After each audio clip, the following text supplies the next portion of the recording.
Textual discussion of studies by Francis Bacon. Francis Bacon, a legendary essayist, has contributed unparalleled to English literary essays. He is called the father of English prose, and his of studies played a vital role. He does not talk about the studies as it will give you a job, a good living or a good spouse. Actually, it will give you pleasure, especially when you are either free or feeling lonely. If you talk about free, I'd like to give an example of a paid driver in Bangladesh. Commonly speaking, a driver for a high official need not drive for long but need to wait for long, even for the whole day. He suffers not because of overwork but because of waiting for hours. Bacon wants him as a reader. If he reads, time will pass by rapidly. And in course of time he can manage a far better job or an outstanding promotion. And about lonely? You know, people suffer more from a loneliness than from anything else. This loneliness is increasing day by day with the advent of science. Suppose you are waiting for your friend, a bus, or even for your beloved. You'll get more impatient if you wait more and more. Then, what you need is a book. Interestingly, it is also true that you have no problem now if you have access to media, for example, Facebook. Anyway, you understand that a book can come to your rescue, salvage or help.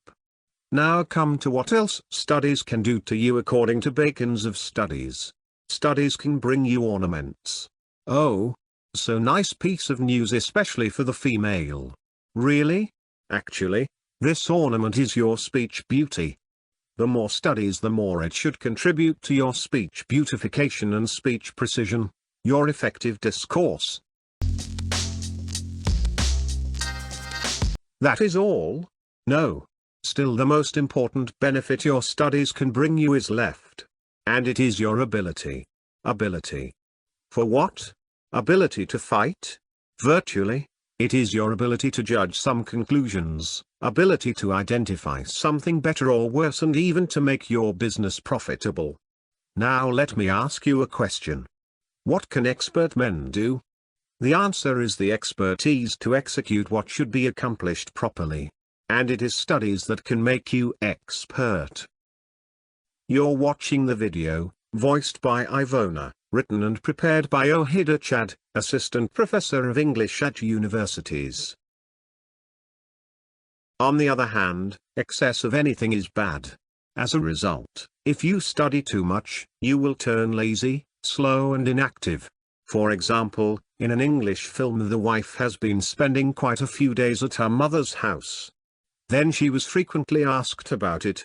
She told she needs to send someone to make sure that her husband has finished the book he started days back. In other words, he cannot move away for anything unless he is done with the book. Quite interesting, isn't it? Another problem is that you should not use your studies for too much ornamentation, as it will sound affectation. Bangladeshis call it nakar or intellectual. Do not judge every rule with your studies. It will make you a mock or funny scholar. Do you want perfection? Here it is how you can be perfect. You study and observe your surroundings. In another word, your studies can be effective by your experience. You should not study all kinds of books. You have to be selective, as your life is short.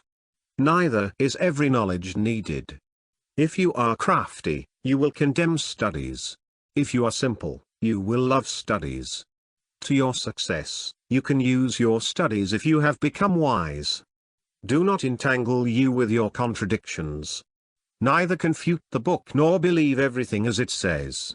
Do not read the book only to find out some necessary information in it for your conversations. You read the book so that you can assess it and judge its worth. Read some books because they are interesting. Read some books in such a way that you can memorize. You choose some others and even digest them. Read some books only in parts. Do not read some others with curiosity. Read some books completely and attentively with patience. Do not read some books yourself but have them read by your assistants. You can go through some quotations extracted by other people. A funny example, a high official friend calls aloud. When his wife comes in, he tells her to turn over the page. The reason is, he reads lying in the bed covered with blanket for cold weather and it is uncomfortable to bring out his hand. What can the reading shape you? Briefly speaking, it will make you a complete person. If you present a seminar or symposium, it will prepare you as a ready man. And if you write, it will convert you into an exact man. At this point Bacon makes fun with you. You need not write if you have the power of memorization. You need not practice public speaking if you are witty. You need not read if you have cunning enough to make an impression over others that you have read the book without going through it.